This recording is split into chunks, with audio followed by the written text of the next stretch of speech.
Not the direction I saw our team going tonight. We couldn't get stops. We had all of a sudden penalties became a major issue, and especially some critical ones that we just couldn't get any momentum going. We turned the ball over in the red zone. We get a turnover and we can't cash in on it. There were flashes in the game of the ability to run the ball. There was flashes, the ability to throw the ball, but not near consistent enough. Clearly, it starts with me. Coaches, players, everybody's accountable here. We got to get back to the basics and find a way to be closer to the team that we can be. Because that was, I give Old Dominion credit and Coach Ronnie. They got a nice team. They gave Indiana fits. But we clearly didn't play well enough at all, not to even be in the game. So, questions? Brent, after the way last week ended in the second half, how frustrating, what kind of explanation do you have for how it starts 28-0 in the first half tonight? Yeah, I think it's a combination of things again. You go 3 and out. You can't get stops. You get them off schedule occasionally, but then they get a chunk play. We're still leaky in the run game and not near good enough in the pass defense. When you load it up and try and secure the run, and then they're hitting balls on us down the field. And then offensively, there's flashes, but we can't get a consistent drive going. We can't make enough good plays in a row to get in the end zone enough. I was encouraged by things that were happening late.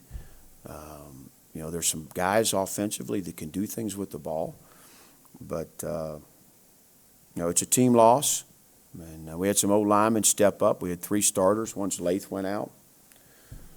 3 starters out, and I thought those young guys, they gave tremendous effort, and they gave some plays a chance to keep it going. Brent, you mentioned this is probably one of the best teams you've had at Virginia Tech. What is it going to take to turn it around this season? Yeah, we got to make the improvements. We hadn't been a team that was garnering a bunch of penalties, and now all of a sudden that springs up tonight. Very costly, a ton of them on the defensive side of the ball. I think, you came out of week 1, you felt like we had a defensive unit that could be stingy and make people earn it, and that hasn't happened for 6 quarters now. So we got to take a hard look at what we're doing, make sure we're putting the kids in a position to execute and be successful. So it starts with me, it starts with our coaching staff, and it works its way down. Brent, along those lines with the penalties, you have a sack wiped out by, I think, a face mask. You have a 4th down stop wiped out by, I don't know if it was a face mask or an unnecessary run. Is that just undisciplined stuff? That's what I think, David. It is undisciplined. Sometimes this guy's trying too hard, but it hasn't been a problem for us. And I think sometimes it's carelessness, and then sometimes this guy's trying too hard, and sometimes it's just an overall lack of discipline.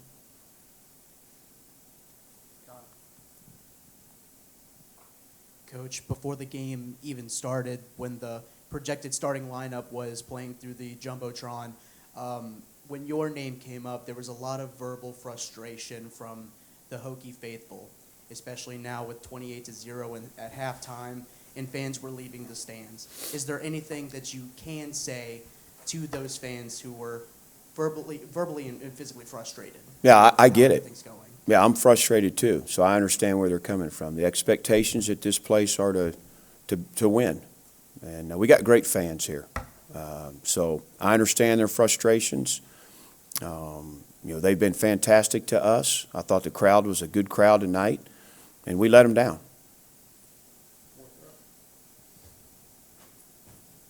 Colton Joseph, 4 plays with 30 or more yards through the air. What do you think made him so effective?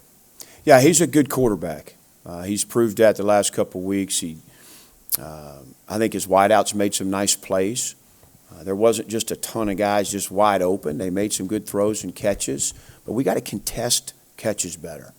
That was the same thing last week. We're in position and we're allowing them to make the catch rather than battle through the catch and get the ball out.